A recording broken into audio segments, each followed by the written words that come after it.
Story 1. Addiction to weed. Yes, I get that most people who smoke or take edibles don't get addicted.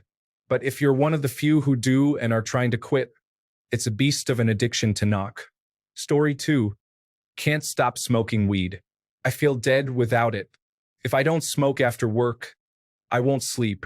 If I don't smoke when I'm angry, I'll have an anxiety attack. It sucks, bro, when this was our only escape as teenagers in my 2014 to 2018 era. Never was into the hard drugs, not really my crowd. But the first time I ever smoked lifted so much weight off my shoulders. Now it's just a temporary mood lifter and money burden. Story 3. My phone, nicotine, caffeine, validation, alcohol, weed, general drug abuse, sugar, eating in general, exercise. I've cut my screen time in half by removing all social media except Reddit. I'm only vaping and lowering the dosage every month. I'm only allowing myself a single cup of coffee every day and no more energy drinks. I'm trying to internally validate my accomplishments more and more. I've been clean and calm for almost 7 months now. Keep coming back. I haven't gotten to the food question yet, as the rest is already a lot to handle as we speak, and I only exercise once a week nowadays. I'm managing, but addiction is difficult, and the only way to beat it is recovery, not abstinence. Stay strong, people. If I, a rather weak-willed individual at times, can do it, then so can you. Story 4. Food. I've struggled with it since I was a child. I've been fat, I've been skinny, I've had anorexia and body dysmorphia. Now I'm in a really good place. I exercise every day, and I'm kind of happy with my body as it finally is in a healthy and good shape. But I still have those days where I eat a lot of whatever, mainly carbs and unhealthy stuff, and also those days where I'm not hungry at all or just decide to punish myself for eating too many carbs in the past few days. Story 5. This was it mostly. Attention deficit hyperactivity disorder medication. Big Pharma has me addicted to yet another drug. Antidepressant medication, tried to quit 5 times now. Reddit. Daily addiction. Alcohol, half a bottle of wine per day. Weed, only a small amount per day or every second day. Hugging my golden retriever. Pepsi Max, caffeine in general. Porn. Story 6. Prescription stimulants. I think a lot of people are in denial. There is a certain subreddit that bans any kind of talk regarding this. It works for some people, but I question how many people are secretly abusing or having issues with it. Story 7. I've been addicted to methadone for over a decade, and then switched to Suboxone for almost 2 years. I quit cold turkey almost 3 weeks ago and haven't been sick from withdrawals except for some insomnia and mild stomach ache. I honestly don't know how I did it, but I feel better every day and I'm free for the first time in years. Story 8. The inability to stay focused. I don't know if I have attention deficit hyperactivity disorder, but my mind does seem to wander quite frequently. I wish I could take that one thing out of my life so I could live normally. Story 9. Nicotine, caffeine, alcohol, and tetrahydrocannabinol. In the order that I quit them. Last cigarette was in 2015. Last cup of coffee or Coca-Cola was in 2019. Last drink was last November 3rd. And my last hit was last Sunday. Story 10. Kratom and weed these days. I was sober for a year but recently went back to it. Mostly, it's to self-medicate just enough to get through the day. Story 11. I have reduced nicotine and screen time. My job requires screen time, which doesn't help, and nicotine is very difficult to quit. I got off methamphetamine, hard but surprisingly quick, heroin, extremely difficult and took years, almost done tapering for maintenance, and stopped using marijuana, messed up my sleep badly, but I'm finally testing clean. That was my longest addiction.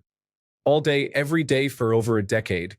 Quitting sugar was harder than I thought, and keeping it in check is way more challenging than avoiding drugs.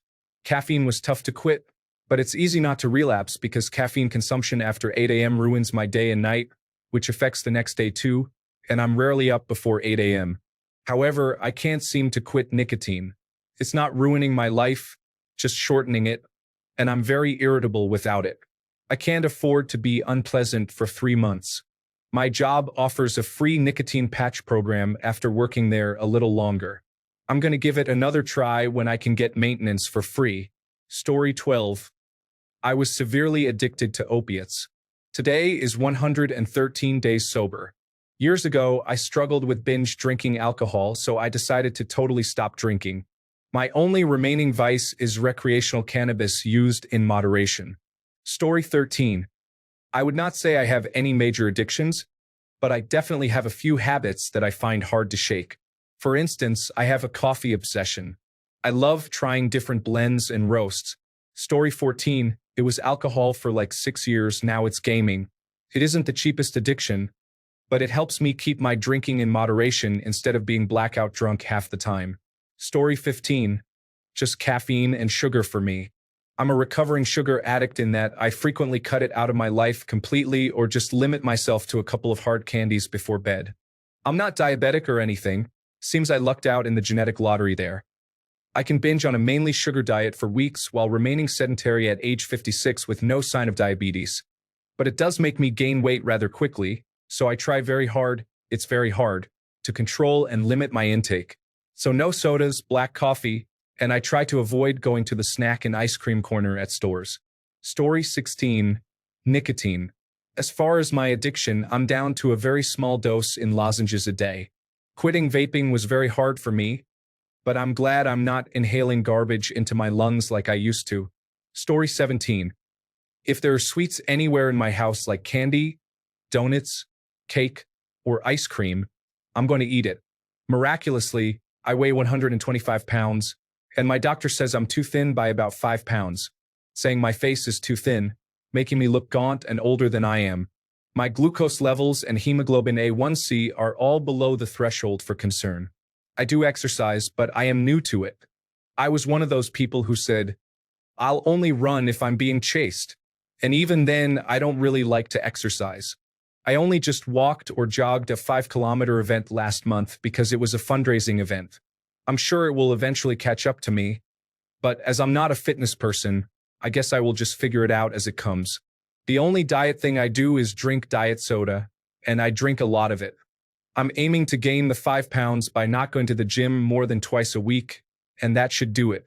When I do go to the gym, I bring my water bottle and pack snack-sized candy as a treat. I have bought 3 of the biggest bags of Halloween candy, 185 pieces, and I have eaten all the Reese's peanut butter cups, the Kit Kats, and Mounds, leaving the Whoppers and small Hershey bars for the trick-or-treaters tonight, though I have had a bunch of them too. I think it's just a genetic thing. I drink alcohol infrequently. I'd rather have 2 desserts than another glass of wine. This is my deep, dark secret. People look at me and think I'm a health nut, but truly I am the exact opposite. I think you just have to pick the right parents. My spouse is the opposite, struggling with weight, though I could care less, so I eat candy on the down low, hiding the wrappers, and I will eat a sandwich from a fast food joint on the way home from work and then eat a full dinner with the family as well. I've had thyroid tests that come back as perfectly normal, and I'm in excellent health other than bad sciatica pain from sitting all day at work. Thanks for the opportunity to unburden my secret life. Other than my doctor, I've never told anyone about this. Story 18. Honestly, sex. I'll stay up all night, forsaking sleep, destroy my career, and just mess myself over and over. The porn is so delicious. I know, rest in peace my direct messages. But girls can be sex addicts too. It's really a struggle. Story 19. Sugar. I say all the time I wish I was a cocaine user. I could quit cocaine, never look at it again, literally never see it again. Stop hanging out with cocaine users. No old ladies would ever hand me an 8-ball and make me feel obligated to do the whole thing by myself. Story 20. Adult content. It's not all explicit for me. I chat with my regular girl on a rouser just to talk and unwind. Sometimes there's no explicit conversation, just to unload thoughts. Story 21. Unfortunately, you name it, a guy just turned me onto sports betting. Bad idea. I've lost so much money that I can't afford to lose. I'm also a recovering alcoholic, 10 months clean. If I can enjoy it, I will get addicted to it. Story 22. I was so addicted to Sudoku once, I would see lines and numbers in my head. The Sudoku chart was ingrained in my mind before I bought a little book. I was also addicted to word games, and the words would be ringing in my head. When I went out, I would read a big word and see how many words I could make up in my mind. I felt the need to play word games before bed and as soon as I woke up.